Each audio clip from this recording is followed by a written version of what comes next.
Glórias a Deus, louvado, bendito e exaltado seja o nome do Deus vivo. Amém. Amada Igreja do Senhor, para quem não me conhece, eu sou o evangelista Felipe de Souza, sou da Assembleia de Deus, Ministério de Madureira. Hoje eu trago aqui uma palavra rima, uma palavra profética da parte de Deus para a edificação de nossas vidas. Amados, em primeiro lugar eu gostaria de desejar a todos uma boa tarde de salvação e um Shalom Aleichem a todos da parte do Eterno, Yeshua Yamashia. Amado, nós estamos aqui com uma série de mensagens a respeito da nossa Bíblia, a palavra do Deus vivo, essa palavra que salva, essa palavra que cura, essa palavra que liberta e transforma a vida do ser humano. Amém? Tem muita gente que quer fazer cursos evangélicos, mas não sabe nem o que é a Bíblia. A Bíblia não é um desodorante para você pegar a Bíblia e andar com ela debaixo do braço. Isso aqui é uma Bíblia bem velhinha que eu tenho, que eu uso para fazer estudo. Tem outra Bíblia também. A Bíblia ela foi feita para andar aqui, no peito, representando aqueles que dão a vida em prol o Evangelho de Jesus Cristo, ou se não, carregar na mão, porque a espada do cristão tem que estar na mão. Meus amados irmãos, nós estamos com uma série de mensagens falando a respeito da nossa Bíblia, a Palavra de Deus. Hoje nós vamos entender o que é a Vulgata da Palavra do Eterno. Só que antes eu gostaria de deixar uma palavra para meditação para a igreja e também deixar aqui uma oração específica para nós assim podermos adentrar nesse estudo abençoado da parte de Deus. A palavra de Deus vai dizer em Salmo de Números 19, versículo 105. Olha só que interessante. Lâmpada para os meus pés e a tua palavra é a luz para o meu caminho. Então nós vemos que a lâmpada de interessante aí está voltado para onde? Para os pés do cristão.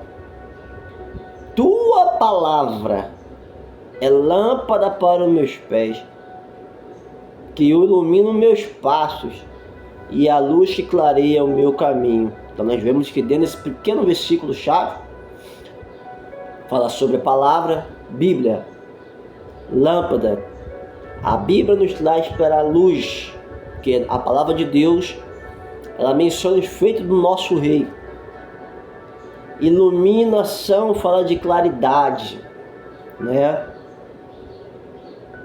E que clareia o meu caminho, e a palavra de Deus clareia o nosso caminho na escuridão, entre as trevas.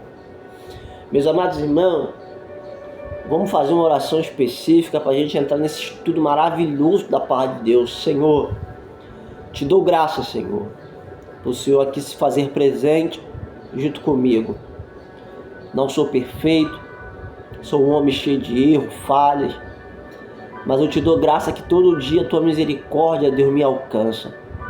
Toma esse estudo de hoje, Pai, a qual nós estamos, Pai, ministrando aqui, Pai, gravando esta live.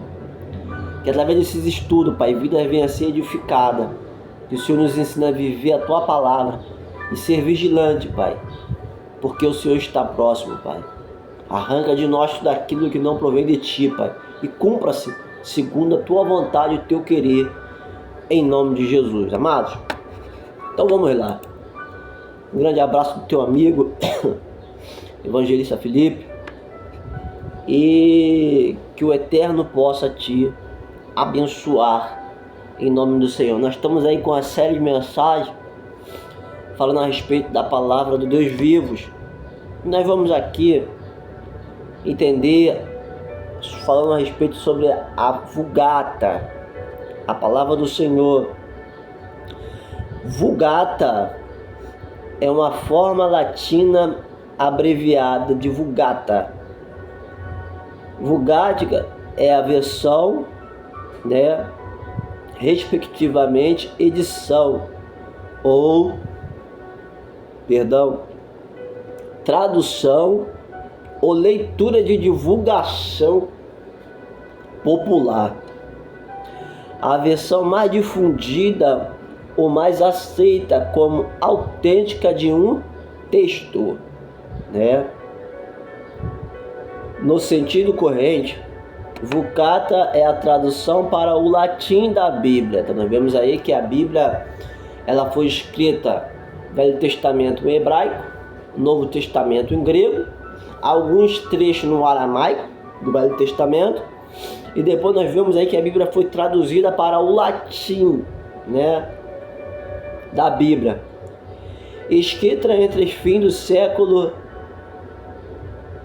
no início do século V por João Jerônimo, a pedido do Papa Damaso I, que foi usada pela Igreja Cristã Católica e anda muito respeitada. Nos seus primeiros séculos, a Igreja serviu-se sobretudo da língua grega. Foi nesta língua que foi escrito todo o Novo Testamento, incluindo a carta aos Romanos, a de São Paulo, bem como muitos escritos cristãos do século seguinte. Então nós vemos aí que o Velho Testamento foi direcionado à nação de Israel, o povo hebreu, e o Novo Testamento em grego, para o gentil. Mas nós sabemos aí que existe dois tipos de grego: o grego clássico e o grego koiné. Então nós vemos que o Novo Testamento foi escrito no grego koiné. O clássico era uma língua que era entendida só entre os gregos, só entre os romanos. O koiné já era mais aberto ao povo ali daquela época. Louvado seja o nome do Senhor. A situação já havia mudado. Então que o importante bíblico São Jerônimo traduz pelo menos o Antigo Testamento para o latim e revê a Vetus Latina. A Vulgata foi produzida para ser mais exata e mais fácil de compreender do que suas predecessoras. Foi a primeira e por século, a palavra século significa 100 anos, século. A única versão na Bíblia verteu o Velho Testamento diretamente do hebraico e não da tradução grega, conhecido como a Septuaginta. No Novo Testamento, São Jerônimo selecionou a revisão de texto, chama-se pois Vulgata, e está versão do latim da Bíblia, que foi usada pela Igreja Católica Romana durante muitos séculos e ainda hoje é uma fonte para diversas traduções.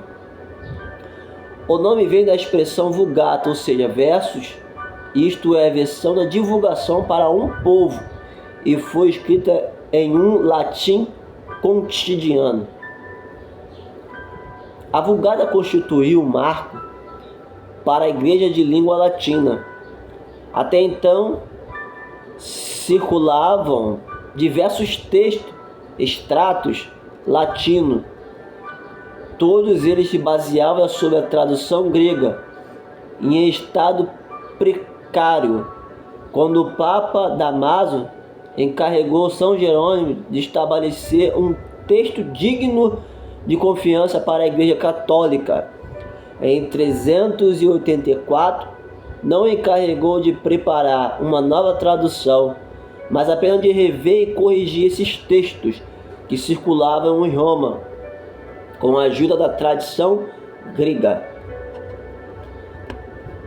Jerônimo começou a fazer essa revisão, mas a partir de 391, já estabelecido na Palestina, resolveu retraduzir todo o Antigo Testamento com base nos textos em hebraico e aramaico, inclusive Tobias e Judite, que são livros apócrifos, que encontrou em aramaico os demais Deuterocanônico, que também é um livro apócrifo, baseou-se nos textos gregos, concluiu tudo por volta do ano 406.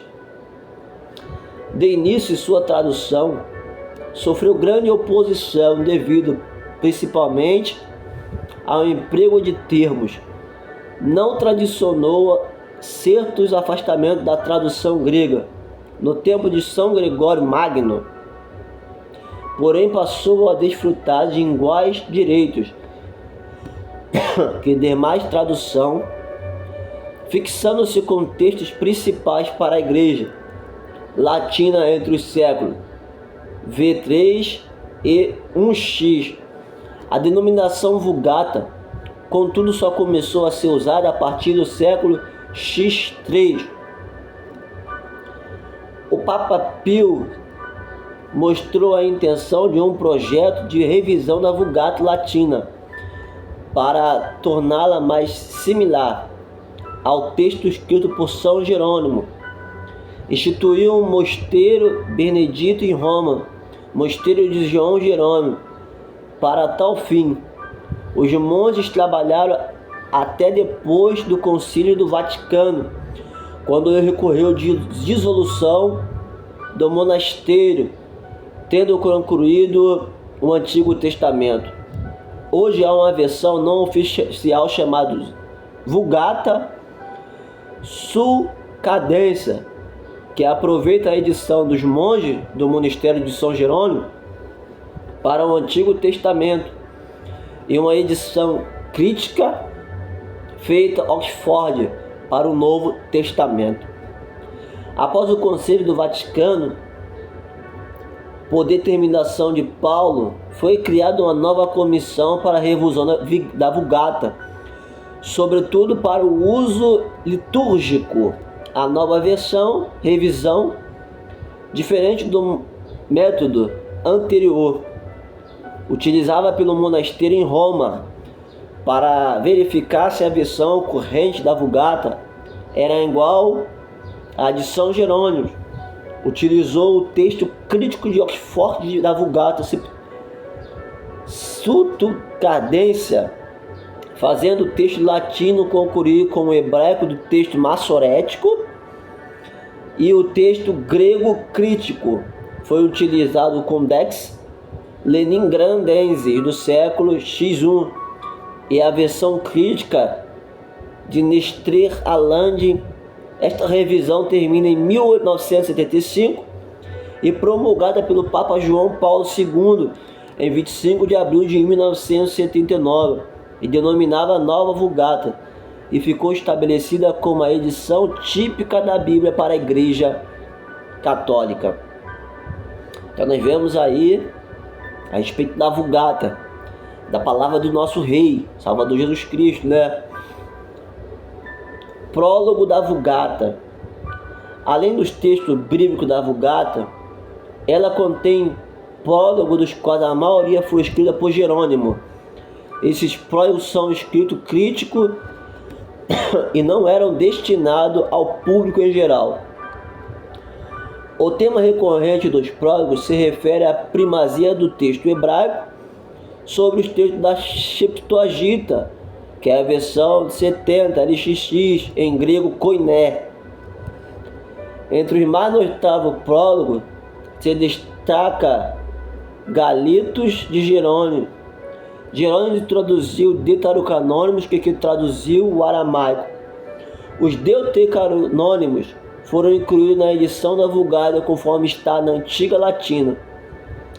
O prólogo Prêmio Quaritor, da autoria desconhecida, defende a autoria paulina para a carta aos Hebreus.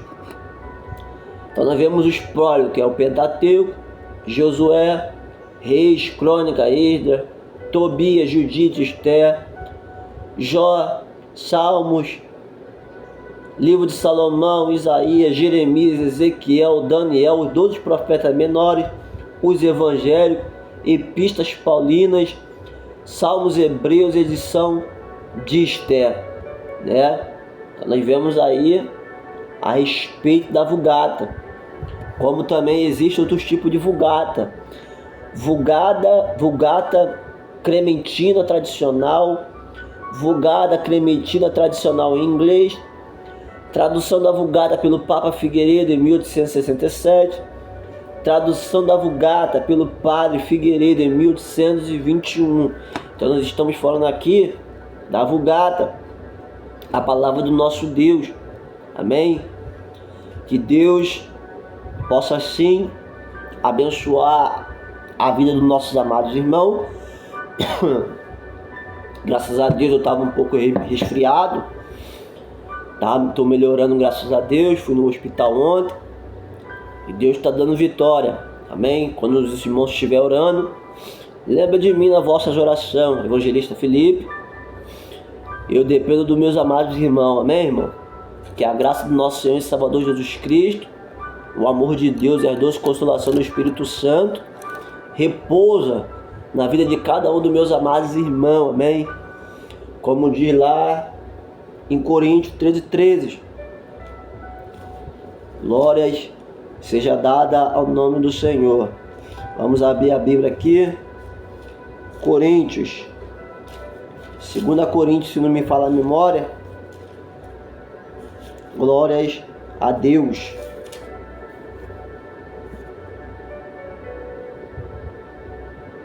Segunda Coríntios 13, versículo 14. Libera a bênção de Deus sobre as vossas vidas. Que a graça do Senhor Jesus Cristo, o amor de Deus e a comunhão do Espírito Santo seja com todos vós que vão assistir essa live. Amém? Que o Eterno possa te abençoar. E quando os irmãos estiverem orando, não esqueça de me dar vossas orações, irmão. Eu preciso de você. Um grande abraço, companheiro. Que Deus te abençoe em nome de Jesus.